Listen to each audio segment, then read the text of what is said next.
Vamos então iniciar o nosso estudo de hoje em Hebreus. Semana passada a gente teve um tempo gostoso aí, né? Nosso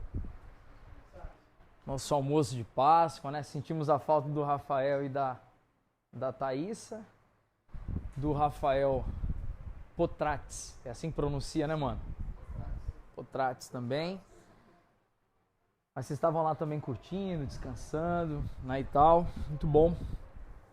E a gente vai hoje dar continuidade aqui em Hebreus, para a gente trazer aqui alguns elementos aí para nossa conversa, para nosso compartilhar. Vamos lá então?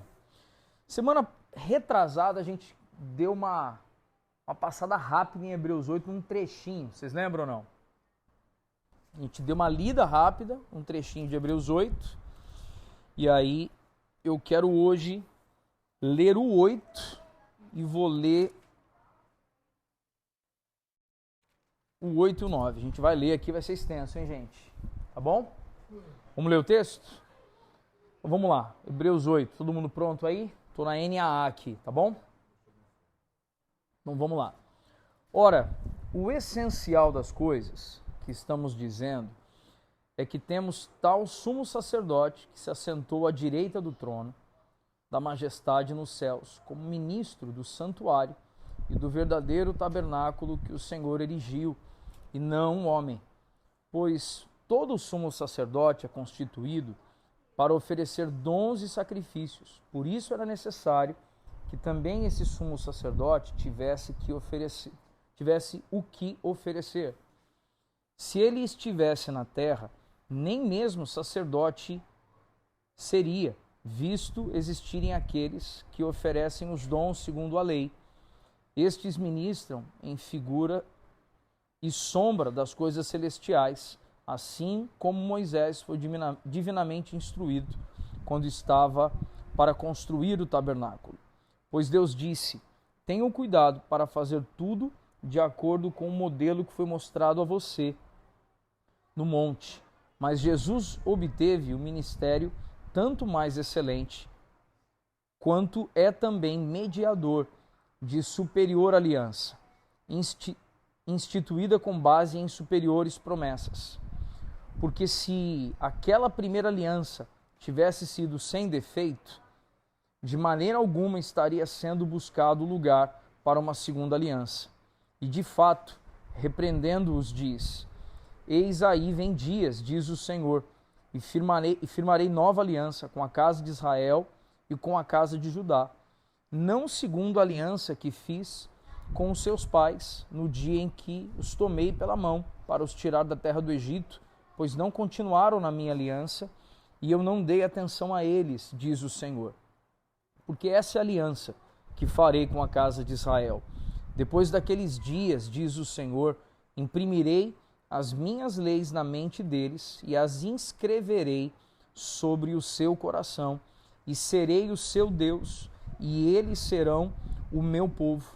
E não ensinará jamais cada um ao seu próximo, nem cada um ao seu irmão, dizendo: conheça o Senhor, porque todos me conhecerão, desde o menor até o maior deles.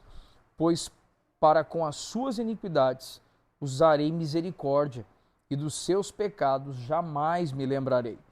Quando ele diz nova aliança, torna antiquada a primeira. Ora, aquilo que se torna antiquado e envelhecido está prestes a desaparecer.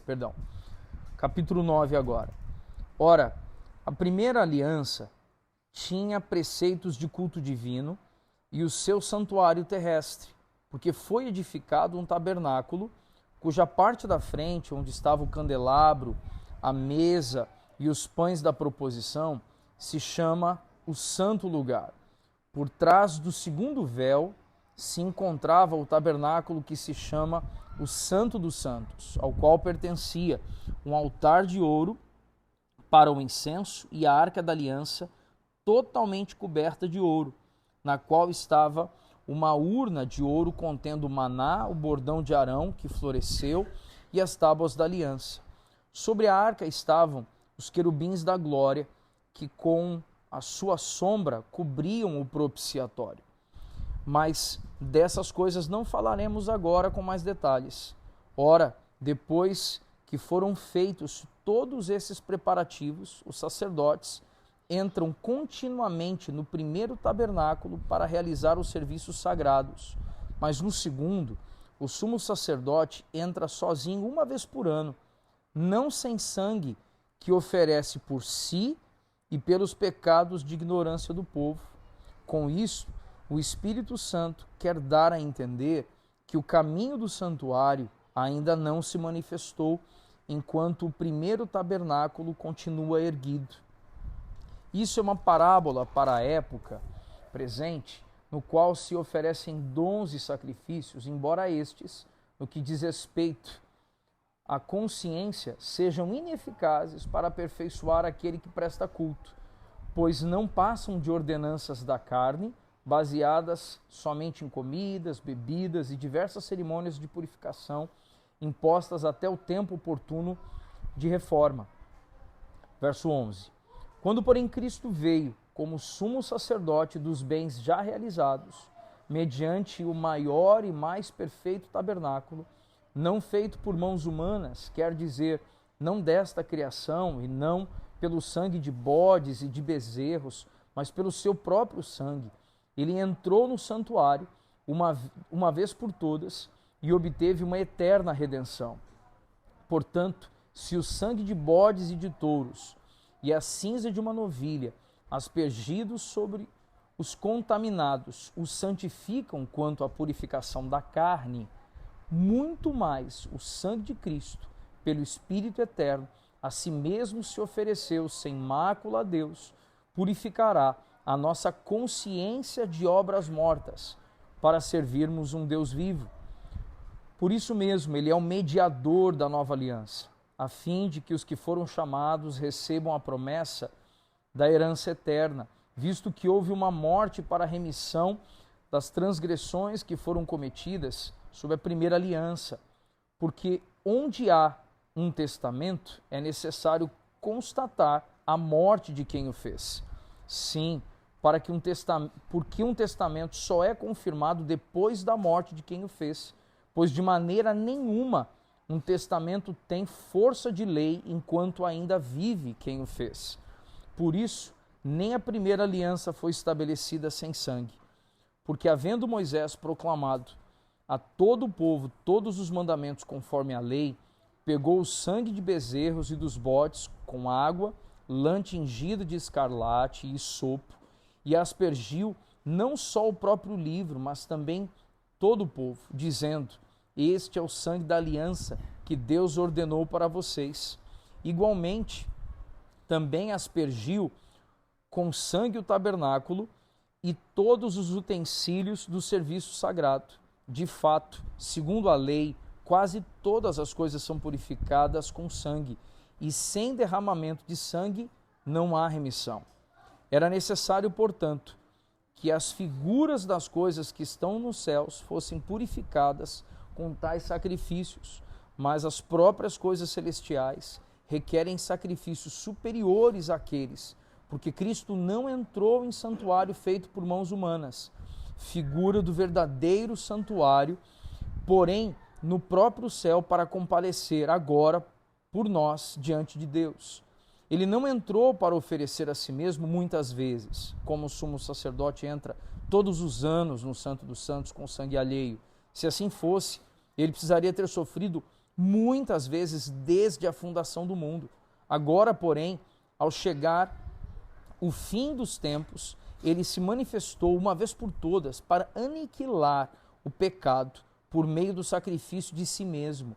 E assim como aos homens está ordenado morrerem uma só vez, depois disso o juízo, assim também Cristo, tendo-se oferecido uma vez por todas para tirar o pecado de muitos, aparecerá uma segunda vez, não para tirar os pecados, mas para salvar aqueles que esperam por ele. Amém? E a gente ainda vai ler o 10 daqui a pouco, tá bom? Mas esse texto já deu uma Vamos fazer algumas anotações assim para a gente se organizar, para a gente entender alguns pontos importantes aqui. Lá no capítulo 8, o que eu anotaria, que é uma base aí do capítulo 8? Jesus como mediador da nova aliança. Então a palavra-chave aí do capítulo 8 seria a gente considerar o termo Jesus como o mediador. Tudo bem? Então quem quiser registrar aí, anotar alguma coisa. Então no capítulo 8 a expressão-chave é a mediação que Cristo fez entre Deus e a humanidade. Amém? No capítulo de número 9, a gente poderia colocar do 9, versículo 1 até o versículo 10, um segundo bloco que a gente poderia colocar a imperfeição dos ritos judaicos. Ok? Então, repetindo aqui, o 9 de 1 a 10, qual seria a expressão-chave aí? Imperfeição dos ritos judaicos. Tudo bem? Isso 9 de 1 a 10. E o 9 de 11 até o último, qual o último versículo? 28, né? Do 11 ao 28, fala sobre Cristo, o sacrifício perfeito. Amém? Então, 3 blocos aqui. Quais são os 3 blocos? Bloco 1, capítulo 8. Jesus como o mediador. Capítulo 9, do 1 ao 10, a imperfeição dos ritos judaicos. E o 9, do 11 em diante, Cristo, o sacrifício perfeito. Vocês lembram de uma conversa que a gente teve de qual é o capítulo que vários teólogos acreditam ser o capítulo chave, né? Vocês lembram qual era o capítulo chave, assim? Que era o 7, né? Que do 1 ao 6 ele aponta para o 7 e do 8 em diante ele estica o capítulo 7, ele prolonga o capítulo 7, né? E quando a gente pega então esses 3 blocos, eu quero fazer que ele fala muito sobre tabernáculo e sacerdote aqui, sangue, né? A gente ouviu isso bastante nesse texto, né? Então eu quero fazer uma baguncinha aqui. Fazer uma baguncinha. Oi? Ah, é? Ah, mano, essa pra mim é nova.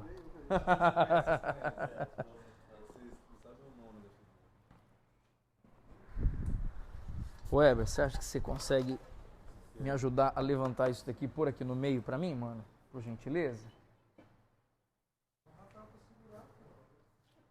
Obrigado, mano. Benção, benção. Samuel.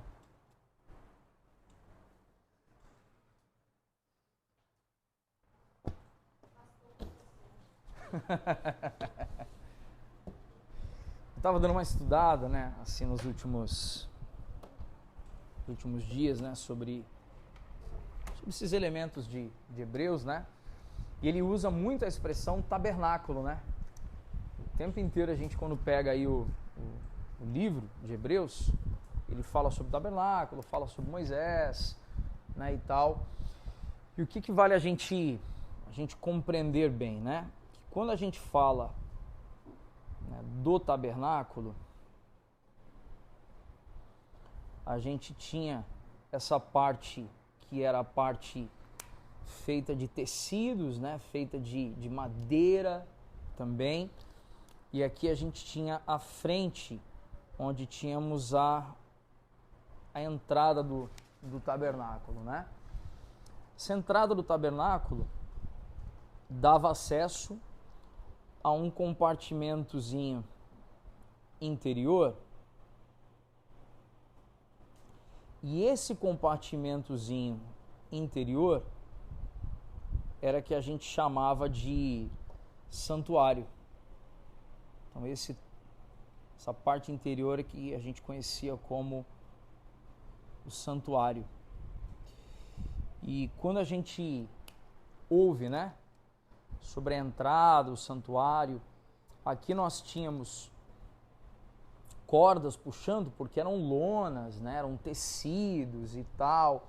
E eu lembrei lá do quarto do João, né? Que você me falou lá, que vocês colocaram blackout, várias camadas e tal, para escurecer tudo ali dentro, né? Para ele dormir melhor e tal.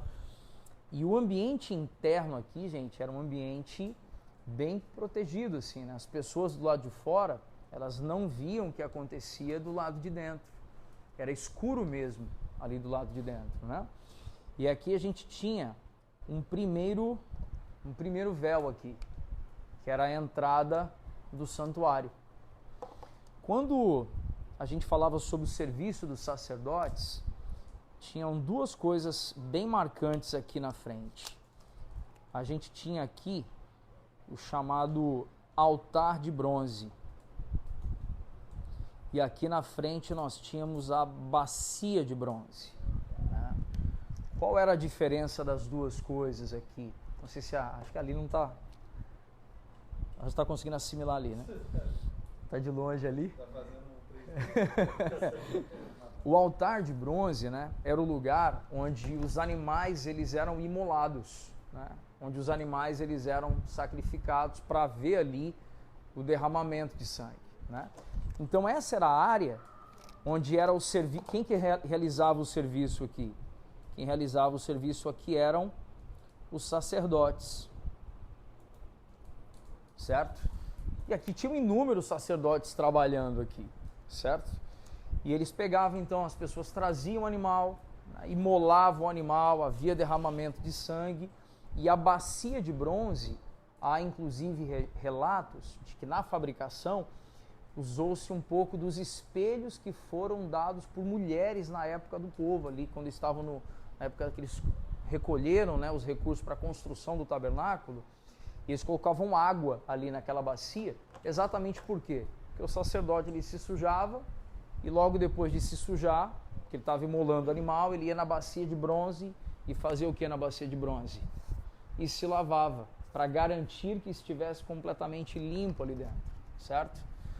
E quando eles entravam, né, no santuário, a entrada no santuário, haviam duas regiões aqui dentro do santuário. Não, meu bem, tá tudo tranquilo. Eu sei, mas tá. Eu não sei lidar com mais do que 4 cores, não. Fica tranquilo. E aí a gente tinha ali dentro duas áreas, né? Dentro do santuário. Essa área, que era a primeira, é o chamado de lugar santo. E esse lugar santo, ou o santo lugar, né? Era o lugar onde tinham basicamente 3 mobílias ali dentro. O que a gente tinha ali dentro? Primeiro, a gente tinha o castiçal. Tem gente que dá outros nomes, né, e tal. Que é quando você tinha o candelabro, né? Que tem 7 posições para colocar ali, né, uma vela, né? Porque o ambiente era totalmente o que a gente disse? Totalmente escuro, né?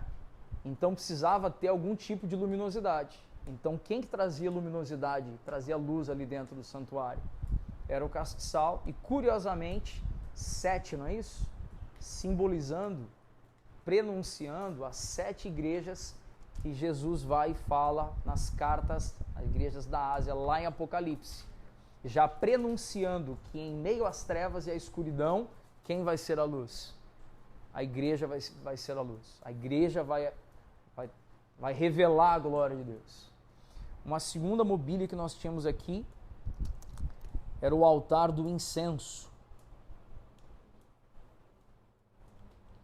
E uma terceira mobília, a mesa dos pães da proposição. E essa mesa dos pães da proposição, eles colocavam 12 pães enfileirados 6, que simbolizavam para aquela época as 12 tribos, mas segundo algumas leituras, alguns irmãos que interpretam de outras formas, podem também sinalizar a igreja sendo fundada pela presença dos 12 apóstolos. Compreendem isso também? Amém? E ali o altar de incenso, por quê? Porque era ali que o sangue, que na verdade ali que eram oferecidos ao Senhor o incenso, né? Que aí produzia uma fumaça. E por isso que o lugar vivia sempre como, gente? Havia luz, mas como era sempre levado algo ao altar do incenso, o lugar sempre vivia enfumaçado, né? E aí aquela canção que a gente até comentou há 2 semanas atrás, fala que tua fumaça me esconde, né, e tal, e pá, por conta dessa interpretação. Dentre os sacerdotes, havia um sacerdote que era, digamos, quem organizava as coisas, que era chamado de o sumo sacerdote, né? E uma vez por ano, esse sumo sacerdote, ele fazia algo. Ele levantava o segundo véu. E olha que especial, né? Então, esse véu aqui, ó, que era para além do lugar santo, esse outro lugar foi chamado de quê então, gente? Quem lembra aí? É o Santo dos Santos, ou Santíssimo Lugar. É o lugar onde tinha essencialmente um objeto ali dentro. Que objeto era esse, gente? Essencialmente um objeto. E esse objeto era a Arca da Aliança. Eu quero parar aqui um segundo e eu quero trazer um entendimento sobre a Arca. O que era a Arca da Aliança? A Arca da Aliança, ela era um objeto, uma caixa de madeira, de acácia, de 1,10 m por 70 e por 70, correto? Recoberta com ouro e tinha uma tampa de ouro maciço. Então a caixa era de madeira recoberta com ouro, mas a tampa era de quê? De ouro maciço. Por que é interessante a gente pensar em madeira de acácia e ouro? Porque quando a gente fala de madeira, Jesus, qual era a profissão de Jesus de Nazaré aqui na terra? O homem Jesus, filho de José. José era o quê? Carpinteiro. Trabalhava com o quê?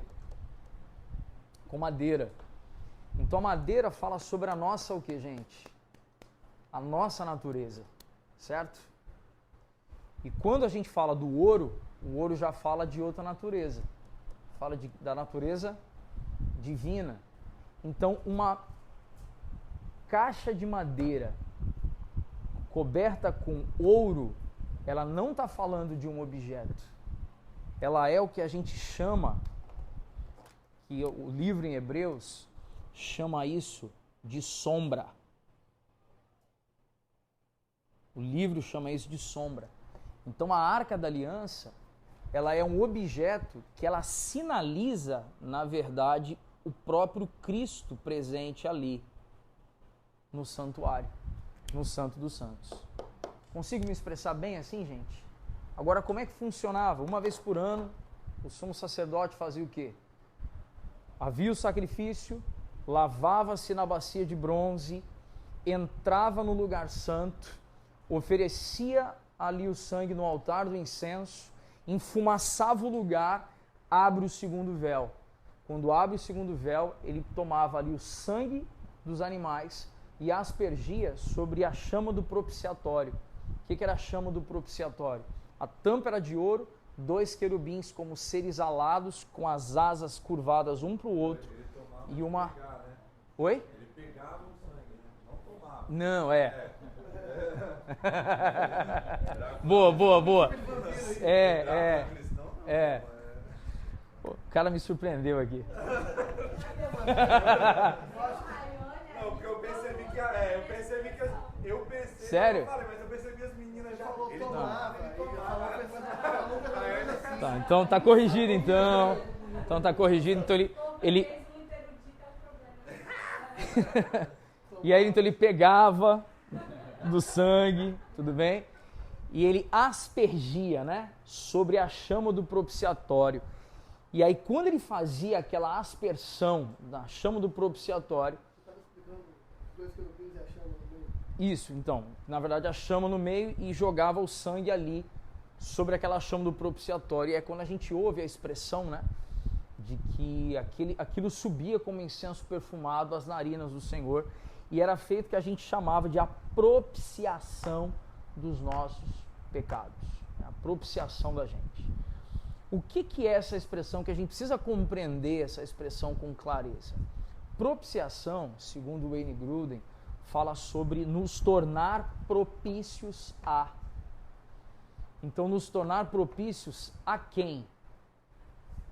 A Deus. Nós éramos rejeitados por causa do nosso pecado, mas a propiciação dos nossos pecados, ela então é que nos torna aceitáveis a Deus. E o que é importante a gente considerar nesse texto é que diz que quando o sumo sacerdote ele se apresentava ali no Santo dos Santos, ele apresentava um sangue primeiro de quem, gente? Ele apresentava sangue de quê? De animais. E por mais que ele examinasse o animal, né, esse animal ele era imperfeito, certo? E ele apresentava o sangue pelos pecados de quem? Apresentava o sangue pelos seus pecados, mas também pelos pecados do povo. E aí é uma curiosidade, né, que a gente, talvez muitos tenham crescido e ouvindo isso, né? Que quando o sumo sacerdote sabia que ele ia ter que entrar no Santo dos Santos, para ele não poderia entrar com pecado. Se ele entrasse com pecado, não tem como, em pecado, permanecermos ilesos diante da glória de Deus. Então, o que era muito comum? Para ele não pecar nem em sonhos e nem em pensamentos, a noite anterior ele não dormia, e os demais sacerdotes ficavam no entorno dele, declarando as sagradas escrituras, e aí ele entrava, né, o vestuário, o paramento, né, do sumo sacerdote, gente, era a coisa mais linda, né, e tinha inclusive um colete com 12 pedras preciosas representando as 12 tribos de Israel, né, e ele entrava com uma corda amarrada na sua perna, porque na orla do vestido tinham sinos, e enquanto ele estava lá no santuário, ele tinha que ficar andando, e o povo estava ouvindo o quê? O barulho dos sinos, que estava na borda do vestido, da veste dele. E se de repente o sino parasse de tocar, qual seria o entendimento? Esse cara entrou em pecado e a glória do Senhor o tomou. Não pôde suportar, né, a glória do Senhor, e aí puxava a corda, né? Então, assim, para a gente compreender, e isso era feito com que frequência, gente, esse ato em si? Ele era feito com que frequência? Pelo texto que nós lemos aqui. Era uma vez por ano, no chamado Dia da Expiação, ou o dia de Yom Kippur, que na verdade a gente sabe que é um período, né? Um período ali. E conseguimos compreender isso daqui, irmãos? Amém? E aí eu quero trazer algumas coisas que nesse texto, assim, para mim, são muito especiais para a gente pôr em evidência. Então, se alguém quiser aí tomar para si algumas anotações, olha só que especial. Quando a gente pega lá no capítulo 8, como eu disse, eu estou com a versão NAA, ele começa dizendo assim, ora, o essencial.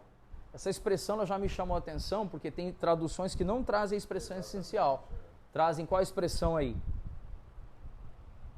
A coisa mais importante de tudo, ora, não tem? A suma que nos temos de... Vê outras traduções aí. Capítulo 8, verso 1, primeira frase.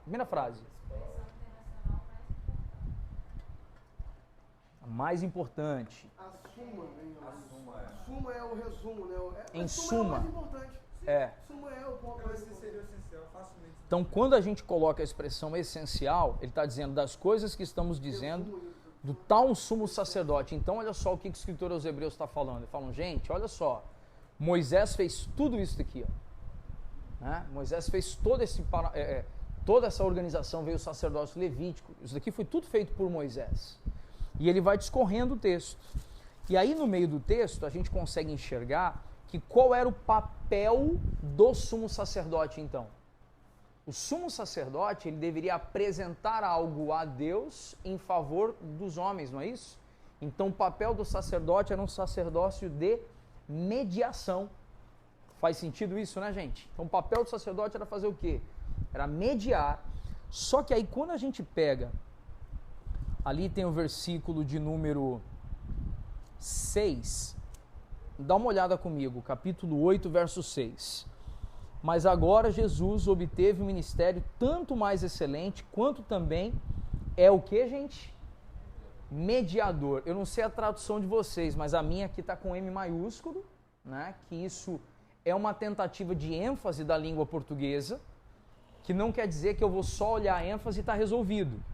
É para eu, presta atenção, tem alguma coisa aqui para você aprender. E aí você vai aprofundar isso. E aí quando a gente vai cavar um pouco mais fundo sobre a palavra mediador aqui, a expressão mediação, quando a gente fala de mediador, o que a gente enxerga, gente? Alguém que está no meio, o que mais que a gente enxerga? O papel do sumo sacerdote, o que mais a gente enxerga? Trabalho de conciliação, né? Trabalho de conciliação. Oi? Que liga as coisas. Então, vou traduzir para vocês qual foi a minha primeira leitura, assim, ao longo dos tempos, e o que depois eu consegui encontrar aqui. Sempre quando me falavam a palavra mediação, como eu sou um cara que evito brigas a todo custo, né? Eu evito levantar voz, eu evito discussões acaloradas, né, e tal. Então, para mim, a mediação fala de algo que não precisa, digamos assim, entre aspas, de tanto esforço, certo? Porque, senta aqui, vamos conversar aqui, vamos tentar clarear essa situação. Então, o meu olhar para mediação costumava ser um pouco nesse sentido. Só que quando você vai pegar esse texto original, a palavra mediação é alguém que se põe numa posição, como a Aline disse, no meio, só que ele faz um esforço extremo para unir duas partes. Gente, e a expressão esforço extremo aqui, se você for desdobrar um pouco o original lá do grego, os textos usados e tal, a gente descobre que fala sobre um esforço a ponto de levar o mediador a desfalecer. Então é como alguém que se põe entre duas pessoas e puxa essas duas com tanta força para uni-las que ele acaba desfalecendo. Esse é o contexto de mediação. E aí, gente, já muda um pouquinho ou não? Então ele está colocando Jesus como o quê, gente? Mediador de uma nova aliança, ou seja, alguém que se pôs no meio para unir duas partes com um esforço extremo, se colocando até mesmo a desfalecer, para que tivesse a garantia de que duas partes pudessem viver juntas. Amém até aqui ou não, gente? Legal? Uma outra parte que eu quero também trazer aqui para o nosso entendimento é lá no capítulo 9 agora. Já dá uma examinada comigo no início do capítulo 9. Como é que foi a frase-chave que eu usei lá para o início do capítulo 9, gente?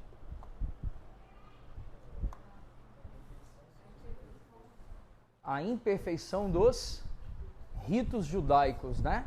Por quê? Porque o próprio texto de Hebreus, ele coloca para nós que isso daqui tinha que ser feito o quê, gente? Esse ato aqui, esse entrar no tabernáculo, né? Entrar no Santo do Santo, todo ano tinha que ser o quê, gente? Tinha que ser feito isso daqui. Todos os anos tinha que entrar. Então isso mostra que se fosse perfeito, gente, você teria que fazer isso uma vez e ponto final. E aí, o chamado dia da expiação, ou dia de Yom Kippur, na verdade, se associa à chamada festa das cabanas. E eu quero dar uma parada aqui, só trazer uma coisa à nossa memória. Nós estamos falando desse tabernáculo que ele foi construído onde, num primeiro momento, gente? Ele foi construído na região do Horebe, Monte Sinai, no meio do deserto. E aí, quando faziam a questão da estruturação, né? Quando o povo se assentava, né? Quando o povo ia se deslocando, de dia, o Senhor colocava o quê sobre o povo? Uma nuvem, né? Para dar uma acalmada nas coisas, mas de noite ele se manifestava como uma coluna de fogo, e o povo ficava num arraial. O que era o arraial? Dá uma espiada aqui, gente, rapidão. A gente tinha 12 tribos, 3, 3, 3, 3. E o tabernáculo costumava ficar onde? No meio. E aí é que interessante, quando a gente falava de homens e mulheres leprosos, eles tinham que ir para onde, gente? Para fora do arraial, eles tinham que ir para de trás das tribos. Olha que especial isso. Só uma curiosidade a mais aqui, que eu acho que vale comentar isso. Havia uma lei que se alguém matasse alguém acidentalmente, ele poderia sair correndo, frenético, e colocar a mão no altar de bronze, que era o lugar onde havia o que, gente? Derramamento de sangue. E ele então entendia que ele seria livre de ser morto por causa de um acidente que teria acontecido. Um acidente de trabalho, por exemplo, certo? Ele sairia correndo e faria o quê? Colocaria a mão no altar de bronze. Só que são representações, são símbolos que a gente está vendo. E o autor, que é os Hebreus, no capítulo 9, ele coloca para nós que existia a chamada Festa das Cabanas. O que era a Festa das Cabanas? Ou a festa... Fugiu agora. Festa dos Tabernáculos. Por quê? O povo vivia em tendas, gente. Como o povo vivia em tendas, e o tabernáculo também era uma forma de tenda, o tabernáculo ou tenda, né, que nós tínhamos, então o povo parava por um período para se santificar ao Senhor, para se dedicar ao Senhor, e no meio dessa festa das cabanas, ou festa do tabernáculo, é que o sumo sacerdote fazia o que, gente? Ele entrava para apresentar o sacrifício. Amém? Tem uma outra expressão, ainda no capítulo 9, que eu quero trazer aqui para o nosso entendimento.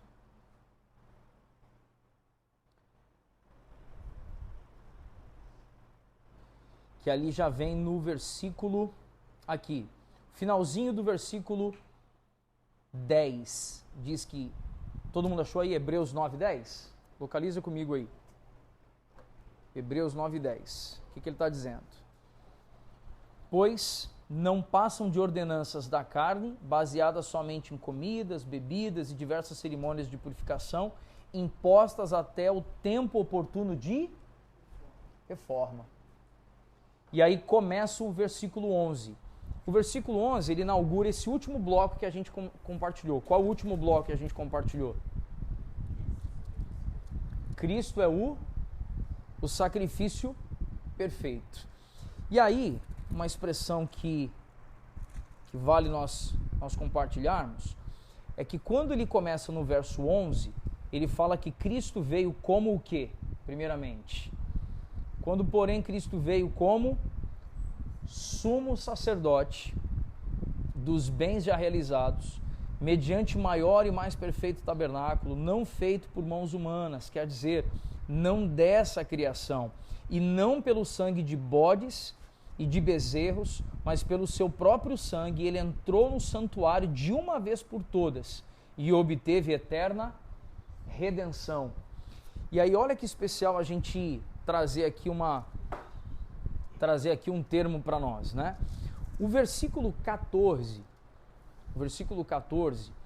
há alguns teólogos que acreditam ser o versículo mais importante de Hebreus. Então, se alguém está tomando nota, registrando aí, o versículo 14 seria o mais importante de Hebreus. Por quê?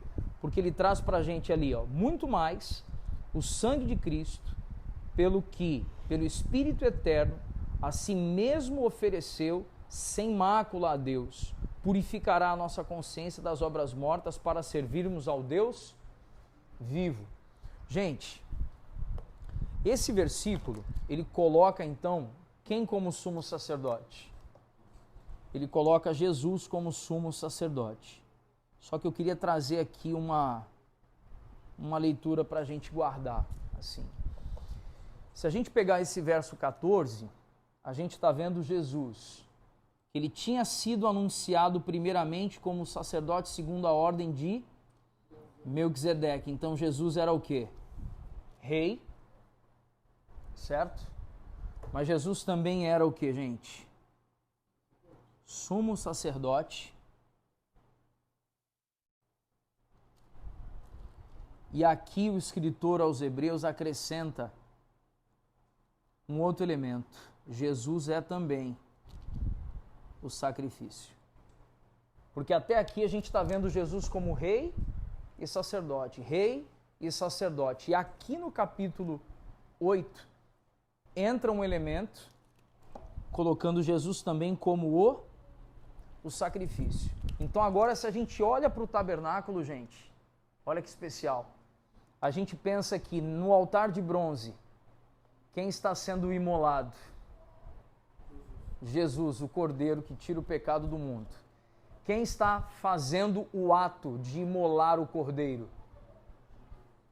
Jesus, o sumo sacerdote. Quem é que está ali se lavando? Jesus está se lavando na água ali da bacia de bronze. Mas a água é a água da palavra, o verbo encarnado, que é o próprio Jesus. Quando ele entra no santo lugar, ele encontra ali os 7 castiçais e representa a igreja. E a igreja é o corpo de Cristo, de Jesus. O altar do incenso, o incenso ali, o altar do incenso são as orações dos santos. Mas tem a mesa dos pães da proposição. Quem é o pão da vida que veio por nós? Jesus. Entra no Santo dos Santos e encontra um objeto ali que é a Arca da Aliança, que representa o próprio Cristo. Então aqui Jesus, ele faz o que a gente conhece como a obra completa. O próprio tabernáculo em sua totalidade aponta para ele, e quando Jesus realiza o seu sacrifício, ele faz a sua obra o que então? Completa. Só que quando ele faz a obra completa, tem algo que acontece aqui, né? Por quê? Porque diz que, lá no capítulo 8, de que não diremos mais, né? Não ensinaremos mais o nosso irmão, né? Porque o Senhor habitaria onde? Habitaria entre nós. Então as leis cerimoniais que eram externas, elas passam agora a ser um princípio o que, gente? Interno. Só que tem uma parte desse texto aqui muito especial, que ele fala que há um testamento. Vocês acharam essa expressão no meio do texto aí ou não? Existe uma expressão aí que é a expressão testamento. E que o testamento, ele só vai ser vigente após o que, gente? A morte de quem o fez. Que enquanto está vivo aquele que escreveu o testamento, não pode ser dada a herança. Gente, olha a expressão. Enquanto está morto aquele que escreveu o testamento... Ô, gente, me perdoe. Enquanto está vivo aquele que escreveu o testamento, a herança não pode ser dada. Mas mediante a morte daquele que escreveu o testamento, a herança então é dada a nós. É dada àqueles, né, que foram prometidos. E aí a gente vê um cumprimento aqui, que são 2 textos, um link perfeito aqui, que é Joel 2 mais Atos 2. Joel 2, profecia. Joel 2 é o que chamamos então de profecia. E Atos 2 é o cumprimento da profecia. Porque o que está acontecendo em Joel 2? Derramarei o meu espírito sobre toda a carne. Está prenunciando algo que aconteceria. Em Atos 2, o que está acontecendo? O testamento foi aberto. O testamento está sendo lido. Jesus morreu, ressuscitou ao 3º dia. O testamento agora é lido, é aberto. E a promessa é dada agora, a herança é dada. E, inclusive, eu quero aproveitar e fazer um comentário. Tem um texto que eu não estou lembrando a referência agora, que diz que o Espírito, ele é o penhor da nossa herança. Quiser localizar aí então para mim. O Espírito, ele é o que a gente usou aqui como expressão? penhor da nossa herança. Gente, a gente lê, a gente acha bonito falar essa frase, né? Penhor da nossa herança. Mas o que significa? Efésios 1,14? O que significa penhor da nossa herança? O que é penhorar alguma coisa? Eu deixo um bem, correto? Mano, loja de penhores, né? Exato. Bancos ainda fazem um pouco disso, né? Alguns bancos ainda fazem isso. Mas você tinha loja de penhores e fazia o quê? Deixa um bem e vai embora. Pega o dinheiro. Certo? Pega um dinheiro, né, e tal, e vai embora. Mas enquanto aquele bem está ali, é a garantia que nós temos de que o proprietário vai fazer o quê? Ele vai voltar para resgatar aquele bem. E se o Espírito é o penhor da nossa herança, onde o Espírito vive hoje, gente? O Espírito hoje vive em nós. E a garantia que nós temos de que seremos resgatados é porque Jesus vem, o Espírito e a noiva dizem vem, né? E Jesus virá para ter o Espírito novamente consigo, né? E aí vai acabar tomando consigo também a sua propriedade, a sua noiva, a sua igreja, os seus filhos, aqueles que ele comprou com um preço de sangue. E aí o que é especial é que surge agora uma expressão para a gente. A expressão que surge é sacrifício vicário. Eu já usei essa expressão uma vez aqui com os irmãos, né? Vocês lembram disso ou não? Sacrifício vicário de Cristo, né?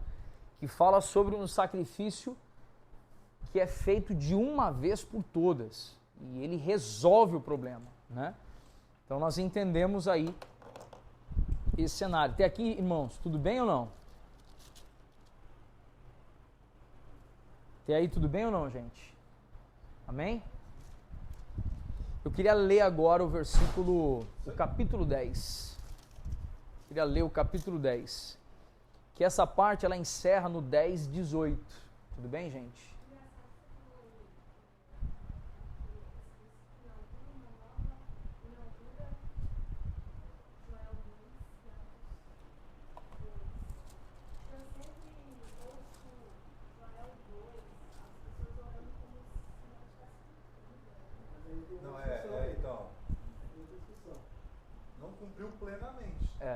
Porque tem a chuva temporã e a chuva serôdia. A chuva temporã ela vem para regar a terra para o plantio. E a chuva serôdia é aquela última chuva que vem prestes à colheita final para deixarem os frutos viçosos e fazer a sua última colheita. Então há um último derramar, né? Eu creio nisso, assim. Há um último derramar que é para preparar os frutos para a última colheita. Legal? Exatamente. Os primeiros frutos. Tá bom? E aí, só que tem uma coisa aqui que eu ia deixar passar e eu não posso deixar passar. Tem uma coisa aqui que eu preciso costurar bem. Só uma pergunta. Dá para entender, então, porque Jesus cumpriu isso aqui tudo, não foi, gente? Jesus cumpriu aqui isso daqui. E ele fez um sacrifício que agora resolve de uma vez por todas. Por quê? Porque o sacerdócio dele a gente já viu que é eterno, ele não tem prazo de validade.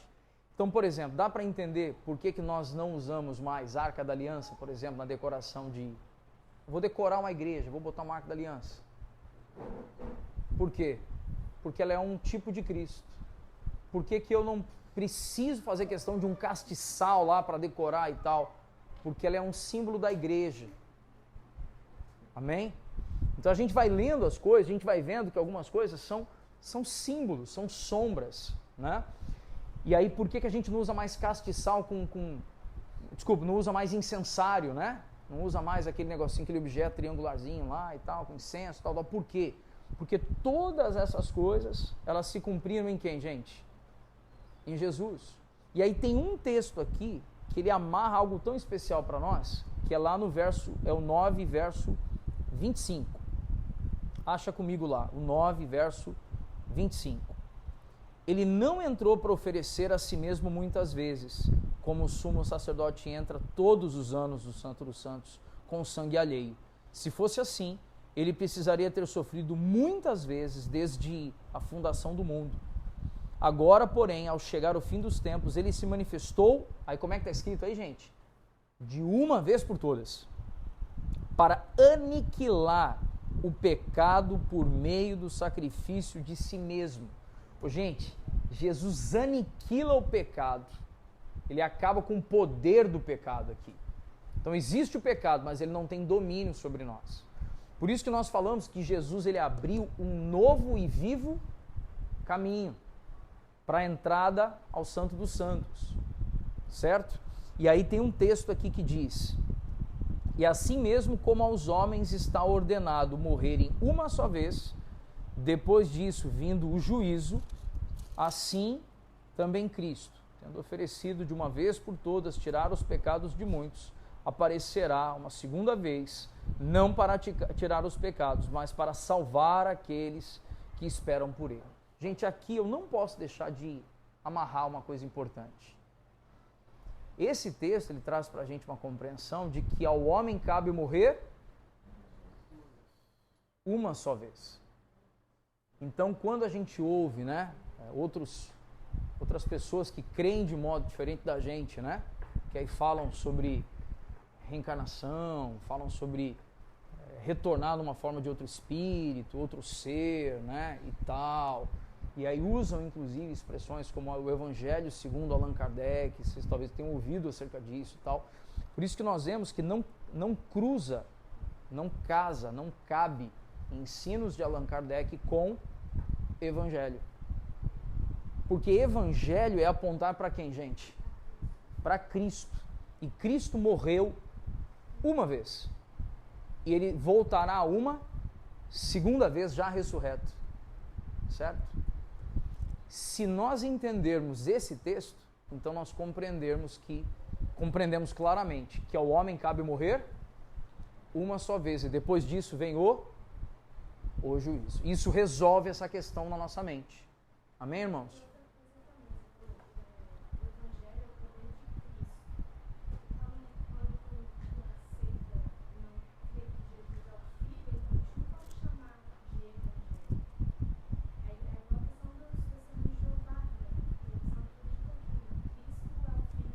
Exato.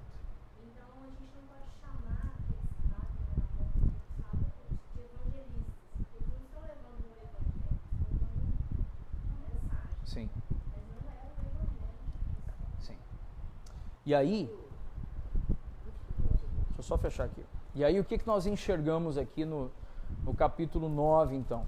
A gente fecha compreendendo o capítulo 9 com a clareza de que Cristo fez toda essa obra, certo?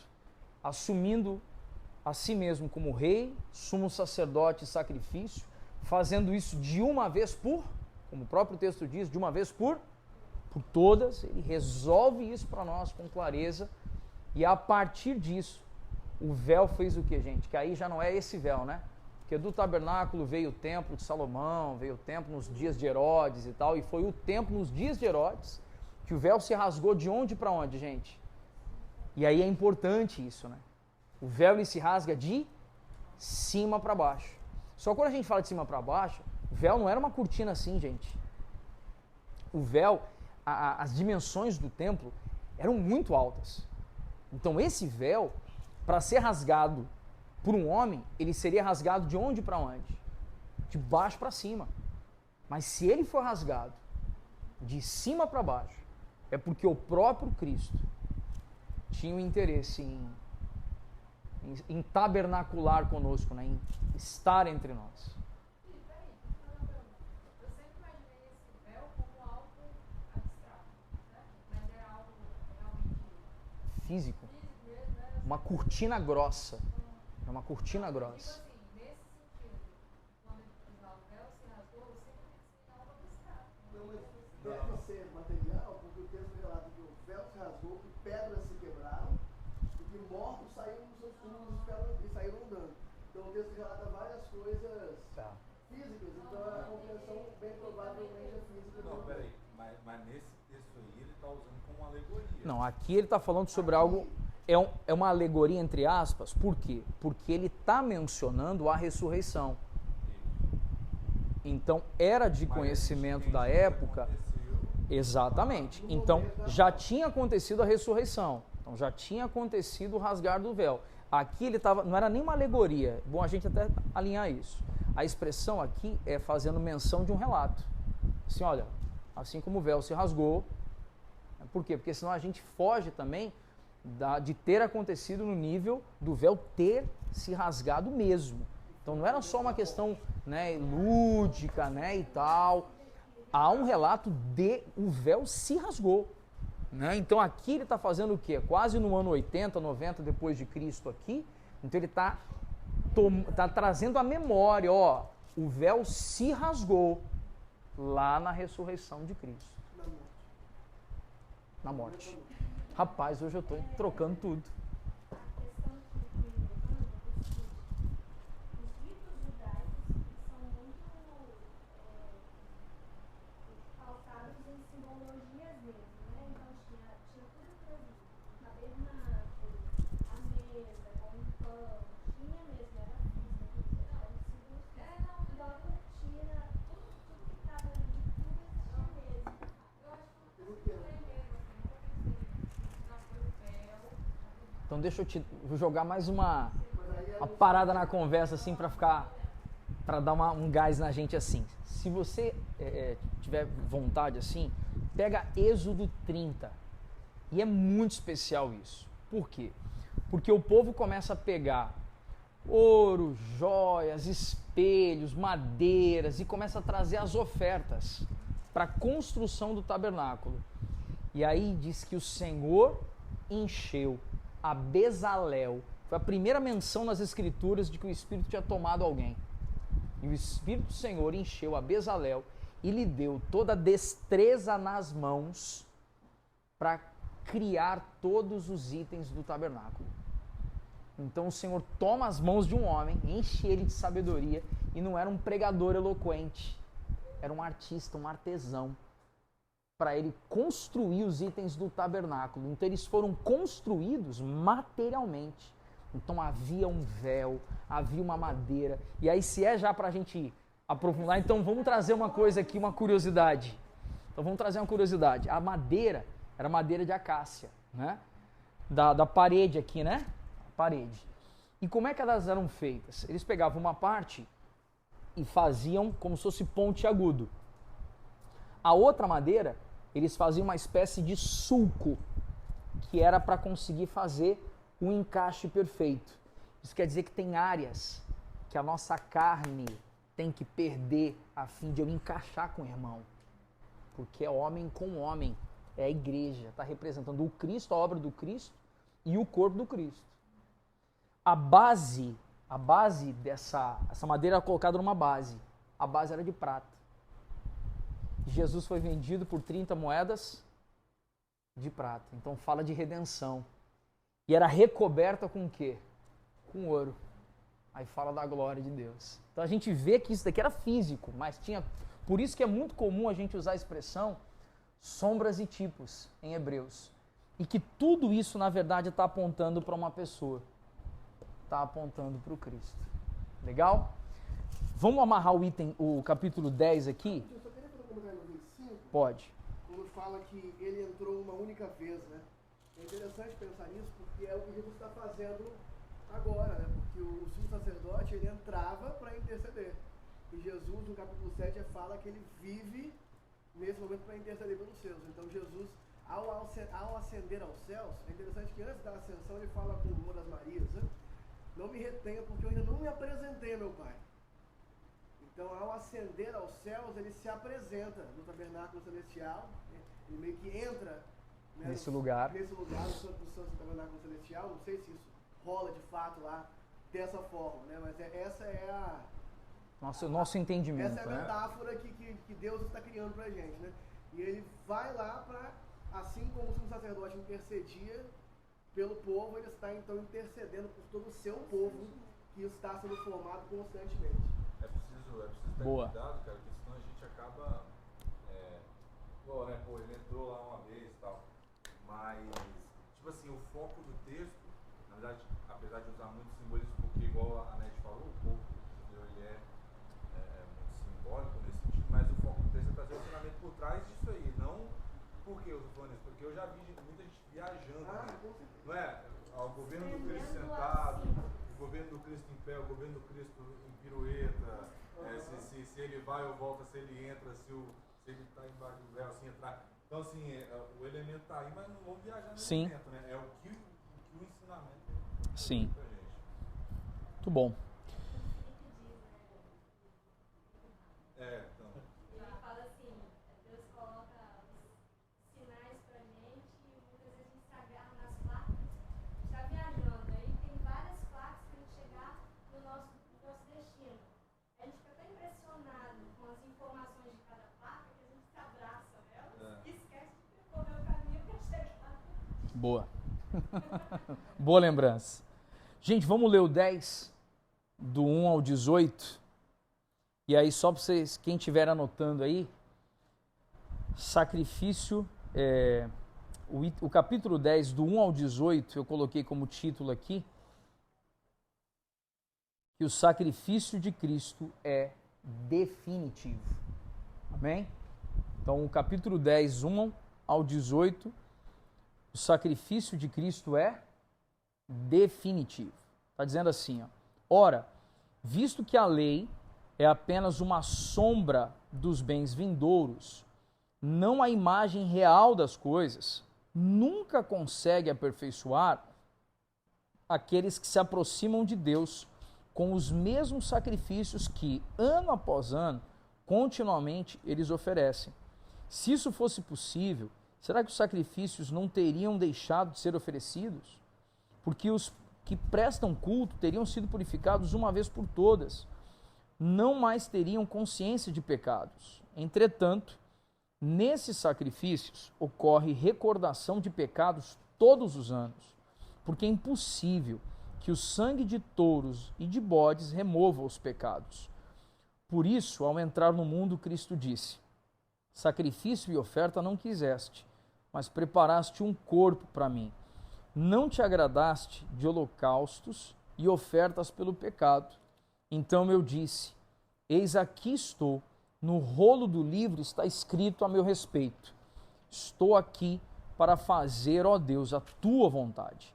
Depois de dizer, como acima, sacrifícios, ofertas, holocaustos e ofertas pelo pecado não quiseste, nem deles te agradaste. Coisas se oferecem segundo a lei. Num segundo momento acrescentou: eis aqui estou para fazer, ó Deus, a tua vontade. Ele remove o primeiro para estabelecer o segundo. Só uma curiosidade, só parar aqui. O que é remover o primeiro e estabelecer o segundo? Porque o primeiro está falando de fazer sacrifícios e holocaustos. O segundo que ele diz é fazer a tua vontade. É a obediência. Então está dizendo, ó, o Senhor nunca quis sacrifício e holocausto. O Senhor só queria o que, gente?